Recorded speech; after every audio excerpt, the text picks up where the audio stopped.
Graham Livingston's sensational six-hitting in Sharjah.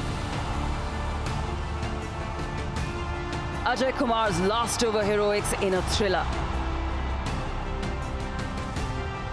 And Piyush Chawla's vintage class.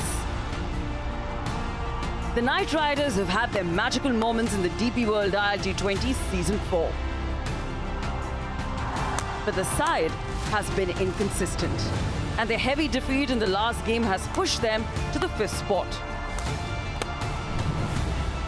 On the other side, the Warriors too are having a nightmarish campaign. With 5 losses, their playoff hopes are fading. Can Sikandar Raza and his men pull off something miraculous to turn things around? Expect a humdinger of a match in Abu Dhabi tonight between two teams desperate for survival. Hello and good evening. It's a clash of two teams who are battling to survive. You've got Abu Dhabi Knight Riders taking on the Sharjah Warriors here in Abu Dhabi. It's match number 25 of the DP World ILT20 Season 4. Let's take a look at the points table. If you see, Desert Vipers have already qualified. It's a battle for those 3 spots, and it's number 5 taking on number 6. Two teams with their backs against the wall. Hello and good evening. This is Cricket Safari, and as the sun goes down here in Abu Dhabi, hopes rise for these two teams as they battle for those 2 points. Watch as the mystery unfolds in the next couple of hours. But for now, it is toss time. Little cool out here in the middle of the Zayed Cricket Stadium tonight for this contest, but very pleasant conditions from a cricketing point of view. And always great to be here in Abu Dhabi. I've got the captain of the Abu Dhabi Knight Riders right alongside me, Jason Holder. Sikandar Raza is here from the Warriors, and Simon Taufel, as well as our match referee. And Jace. Tails. Warriors have called a tail, and it is a head. We're going to bat first. Jason, you're going to bat first. Tell me why. Yeah, that's a good surface. You know, we just want to put our runs on the board today and back our bowlers to defend it. Couple of games left. Probably need 2 wins, maybe. What have you said to the lads? No, probably we definitely need 2 wins, you know, but we've just got to take it game by game. You know, this first game against Sharjah Warriorz is obviously very important for us. We're still a very positive group. We still think we've yet to play off a complete game, and today's a good challenge to do it. Had a couple of wins prior to the loss in the last game. What was wrong there, and what have you said to the guys coming into tonight? Look, we just made blunders at crucial stages of the game. You know, a few situation awareness lacking, and just trying to get through some tough situations by playing it a little bit more positively but smartly. I think if we do that in this game, and no doubt we should be able to win this game. Any significant changes? How are we looking team wise? Nah, same team. We've got the same team. Put on a show for us. Thank you. Good luck. Hello, brother. Sikandar, welcome along. Having a bat. How do you feel? Having to bowl? No, you have to bat, mate. Sorry. I thought Jason said he's going to have a bat first. Well, to me, he said that. Jason's bowling. They're batting. He's batting. They're batting? Yeah. Oh, my goodness. You're bowling? Yeah. I'm so sorry. No, it's all right. That's my bad. Yeah, no, we're happy to bowl. We wanted to bowl first anyway. I know a lot of things have been made out about the slowness of the surface as well, but it's the same wicket, but I think there was a bit of water that was used to prepare this, and there's a bit of tackiness, and with the temperatures not too high, the wickets are not drying as quickly, so we wanted to bowl first anyway. After the last game, what have you said to your lads? Listen, it was quite tough to take that loss. The only thing I said was that, boys, even though there's an impact rule, but let's not take the batsmanship out of the game as well. I think there was a time when we needed to just be batting and not looking at the boundaries too much. Had we scored 130 on that wicket, you never know what could have done. And I think looking at the wickets as well, this has not been a tournament of high scoring compared to last year. So we got to adjust. Unfortunately, we haven't adjusted, but we're not out yet. So hopefully we can adjust well today and try and get some wins under our belt. Yeah, 3 games to go. So you're in a slightly better position than others. Probably 8 points, maybe 10. So a couple of wins required. Yeah, certainly. 8 with a run rate and 10 will definitely guarantee us. So we're going to take one game at a time, and we got good memories of this ground. We came here last time and we managed to pick up some points, so hopefully we can do that today. Changes for you? Yeah, certainly we got 2 changes. Monank comes in and Sauter comes in, and of course with an impact we'll see when we have to bat first which changes we need to make. All right, my apologies. No, all good. Oh, no, that's all. No, thank you. Didn't mean to do that. Abu Dhabi Knight Riders have won the toss, and surprisingly they're going to bat first. Why? I'll tell you why. Because Wasim Akram is alongside me to take us through the surface. Was what do you see here, and the decision to bat first? Does it surprise you a little bit? It did actually. By the look of it, it looks very dry. We'll show you the, who were later on, the viewers. But in general, it's the same wicket they played the game yesterday. So they sprinkled a little bit of water last night, and obviously they rolled it yesterday and today morning. So if you go down, if you want to check the moisture, you go down, put your palms in, and you can really feel there's a bit of moisture. The new ball will seam around early on with the 3 to 4 overs, and the spinners come into bowl, it will grip as well. So far what we have seen in this DP World ILT20 Season 4, teams have been losing wickets in first 6 overs. Try to get to 40, 35, ideally 40 cricketing shots, and then wickets in hand. Get to 160, 170. They can. They're big, good enough players, both the sides. So I think that should be the plan by Knight Riders. It's a very brave move by Knight Riders, and at most of the time, luck favours the brave. It took me by surprise. I can tell you we're slightly closer to the western side, still 68 metres out that way, 72 odd out the other side of the ground as well. So decent sizes, breeze blowing straight down the ground tonight. Sometimes we see it one side to the other. I think with Waz, maybe used surface, runs on the board. If it's around that 165, 170, you might be in the game. Absolutely. Well, that's right. News from the centre. First of all, that Jason Holder has elected to bat first. That's happened for the first time here in Abu Dhabi. Probably he's taking a look at the stats because 5 out of 8 times teams batting first here have won the game. Hello and welcome, Alan Wilkins as well as Waqar Yunus. Good evening, gentlemen. Good evening. Ridhima? How have you been? Yeah, very good. And, you know, the matches are coming thick and fast. And this now is really, well, what's one behind a quarter-final? But it's almost like a knockout. They're still mathematically in with a chance if you lose tonight, but really you want to get the points on the board. And the two poor sides, or two sides who've got enough resources to have won more than they have. And I think that they'll be questioning themselves here. I fancy ADKR here on their home patch. Right. Waqar, on the other side, ADKR will be batting first. We also took a look at the pitch. First of all, what do you make of that decision at the toss? Look, I think they're also gone with the trend, because the trend says now, because the pitches are getting a little tired, runs on the board is the way to go. And also, if you go by the data we just told us, 5 out of 8-9 games, the batting, first time batting has won the game. So I feel that one reason, and also this pitch has been. We have had games on the surface before, so spinners will come into play. So I feel the Jason Holder probably thinking, okay, runs on the board, I've got good spinners in the side, I can really make a difference with my spinners. With your spinners, but also on the other side, you've got a certain Sharjah Warriorz that boasts of a solid pace attack. Talking about pace, we've got Wasim Akram, the legendary fast bowler, giving us a bowling masterclass along with Simon Dowell. Well, it's a gorgeous, fresh evening here in Abu Dhabi Zayed Cricket Stadium. We're going to talk some bowling, a bit of a bowling masterclass with one of the best in the business, Wasim Akram alongside, who's part of our commentary group and, well, a great, absolute great of the game. Well, I just want to talk a little bit about what your success was and what these guys are looking to do in the modern T20 game as well. From a bowling point of view, what are the keys in short format cricket for you? First up, we'll talk about the new ball. The new ball. Look, I played T20 cricket only 5 games when it started in 2003 for Hampshire.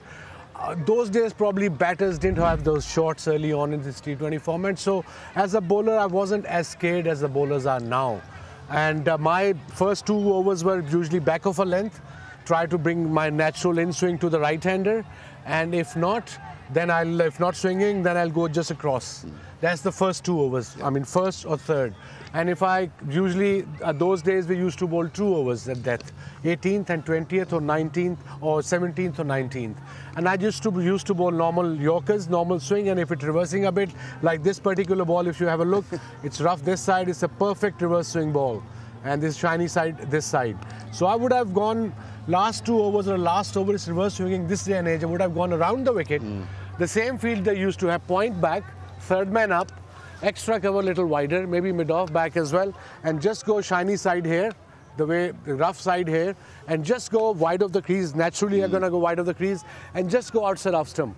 If it's a new batter, I probably gone for the stumps, but if it's a set batter, I probably would have gone outside off stump, away swinger from around the wicket, wide of the crease. How much did you use the crease? I mean, we see a lot of bowlers throughout the tournament sort of in here, come in wider. How much did you use the crease throughout an innings or your career? If it wasn't swinging in my time, I hardly used the crease. Yeah. But if it's swinging, if I was bowling over the wicket, to a left-hander or a right-hander, I usually go wide and do the delivery that I usually do, bring the ball back into the right-hander, away to the left-hander. So wide of the crease, if I'll go this side, for instance, if I'll go wide of the crease to the left-hander, if it's swinging quite a bit, if I go wide, the batter will automatically think he's going to bring the ball back in. Yeah. But I used to bowl the away swinger from wide of the crease. And I used to come at the last minute, run in, and come at the last You would minute. jump out of it. Jump out of it, yeah, that's what I did. Yeah. And same to the right-hander, but in swing. Never went across. I've never used the crease when I was bowling across to the right-hander. Come back around the wicket. Now, I mean, because what we see when you go wide of the crease, from a batting point of view, that line is coming, and then it starts to swing. Yeah. That's one of the keys, isn't it? Particularly with that and newish obviously ball. the ball has to be slightly crossed and wrist has to be a little open. And you go there, you go wide, and then you aim wherever you want to aim. And reverse swing, you usually, if you want to finish off stump, you have to aim slightly outer than off stump, because if you aim middle, it'll finish leg. Yeah. So that's very important. That's come with practice. Slower balls? How much did you use a slower ball in your I did. white In ball one-day career? cricket, I did quite a bit. And again, away, a leg cutter to right-hander and back of the hand to the left-hander. And I got quite a bit of wickets on back of a hand, especially against the left-handers, because in last overs, our days, the most batters used to go cross, right-hander or left-hander, so hence the away ones to both of them. Brilliant. Listen carefully, folks, because this man was simply one of the best in the game. Plenty of great seam bowlers on show throughout the tournament. Might see a little bit more tonight. Truly, Dooley, those are words of wisdom from the man himself. You're a certain young Wasim Akram in the game tonight. He'll be listening to him very, very keenly. But you shared the new ball with him a zillion times. This Wasim Akram, one playing for Warriors? Warriors, or the one who just the legendary playing one, the legendary one. Okay, all right. But what are your memories with him? Oh man, those memories are amazing memories. I mean, I shared the dressing room with him over a decade and a half, and had great times. I always enjoyed bowling, from the other end. I honestly feel that my performances, all my performances, I dedicate to him, because if he wouldn't have been bowling from the other end, I wouldn't have had this success. And it's purely because I always had somebody to challenge. And I was so lucky that I had him bowling from the other end, and every time he bowled, I enjoyed every delivery he has bowled. And that camaraderie is so special, it comes out in commentary as well, but you watched him. I did. I played in an era just a little bit before these two, thank goodness. About 50 years before us, yeah. Thank goodness. But I think Waqar's been a bit modest there, because when these two bowled in tandem, there was no hiding place. There was no hiding place. So, if Wasim didn't get you with that or that, he would get you with that or that. And they were just terrific. Great fast bowlers hunt in packs. Broad and Anderson for England, McGrath, Gillespie, Waqar and Wasim, and there was no hiding place, and he was fabulous.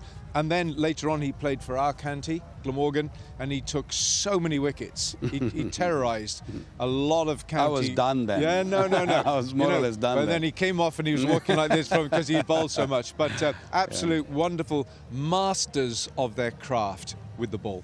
Indeed, that's the reason why almost 800 wickets, test wickets between the two. All right, very quickly for everyone who's watching, there's something very special for all of you. Well, it is Jalwa Dikhao Inam Pao. It is, before the match begins, let me remind you that you have a chance to be a part of the action. Visi Smart TV presents Jalwa Dikhao Inam Pao contest.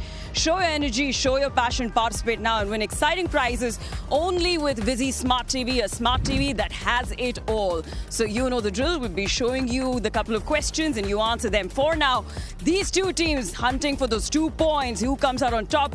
I guess we'll find out in some time. Both of them will put in their best. We'll take a short break here. You stay tuned as we bring you more on the other side.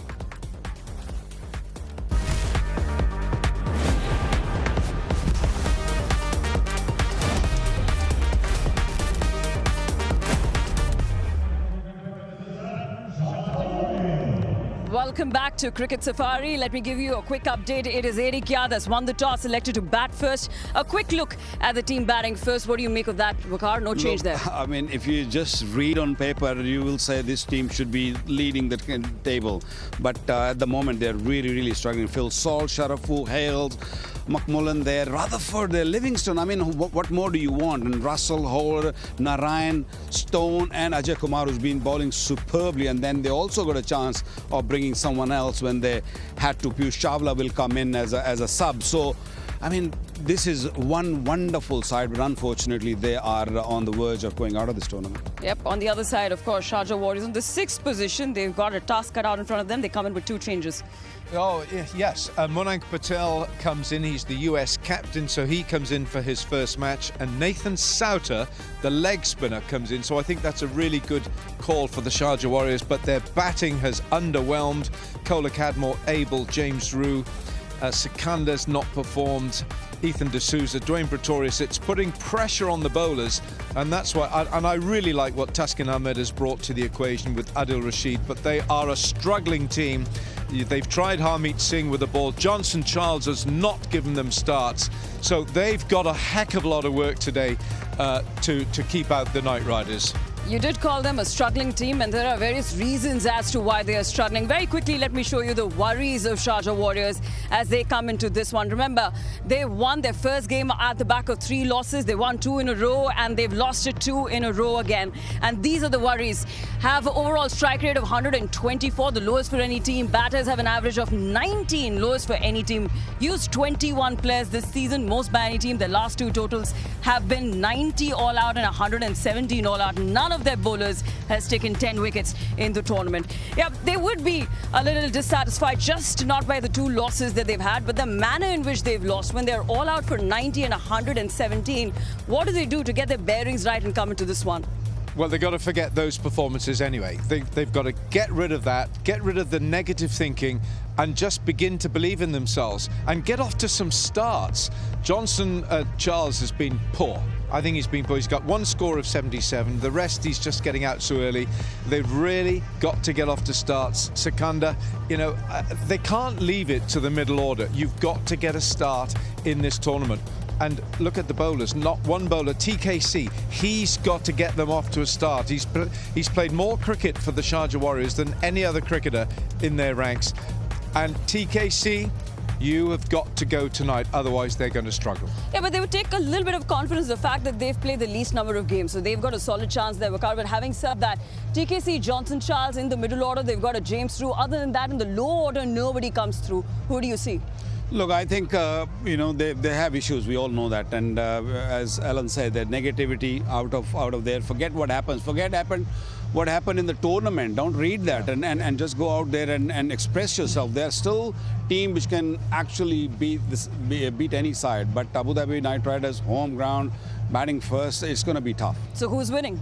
Abu Dhabi Knight Riders. Abu Dhabi Knight Riders for you. Yeah, Knight Riders, they've won the toss. I think they have anyway, according to Simon Dool. They've won the toss. They're going to bat first. They're going to put a total on the board. I think they're too strong, and they've got the bowling to back it up. Knight Riders for me. What's the total you reckon, though? They're going to get 182. 182 is what Alan Wilkins says. Well, we find out. Let me tell you, the last time these 2 teams met, it was a 233 by ADKR.